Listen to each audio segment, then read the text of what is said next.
Meet Bailey and his mum and dad, Siobhan and Scott. Bailey is 9 years old, and like many boys his age, he lives and breathes football. However, unlike many boys his age, Bailey was born with a cleft palate. When we was carrying Bailey on the scans, it never showed up, did it? So the cleft never showed up. So when he was actually born, he was born by cesarean. So he was choking a lot when he was first born. And the doctor turned around and said, I wasn't expecting that because he swallowed a lot of blood on delivery.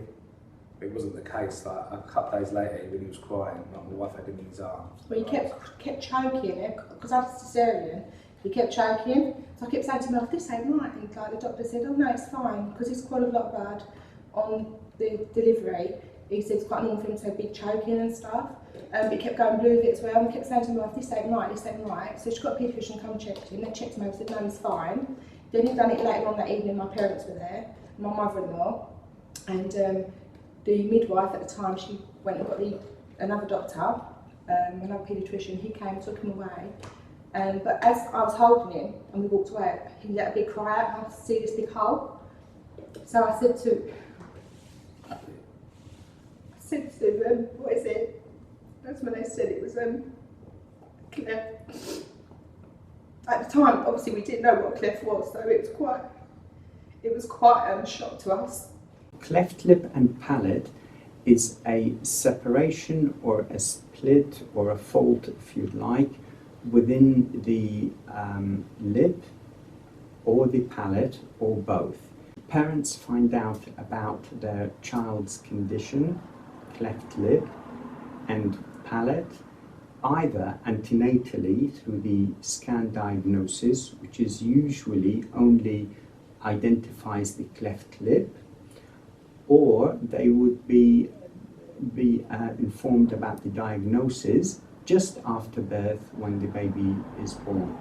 I think it was more of a shock because like we didn't know he had it when he was born, and then to find out 3 days later and not knowing still what a cleft palate was, because they're always associated, always called cleft palate an air lip, and that's the only thing I knew it was about the air lip, but I didn't know nothing about what other problems go with it. So it would involve problems with obviously how the baby would look.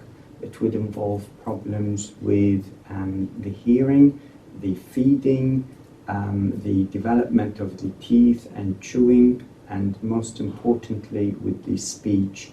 And also that there may be other secondary difficulties which can be managed by the multidisciplinary team. Appointments were daunting because like when you go in for an appointment, there'd just be like a room full of doctors, all different doctors, speech therapists, orthodontists, the plastic surgeons, the whole lot. It'd be about 15, so you'd walk in and they'll be sitting there. It'd be like going for a job interview. So that's quite daunting, like, and they're all like discussing it. But on the other hand, it's good because you get to know the certain faces. So you have the same doctors, so you can relate to them a bit better.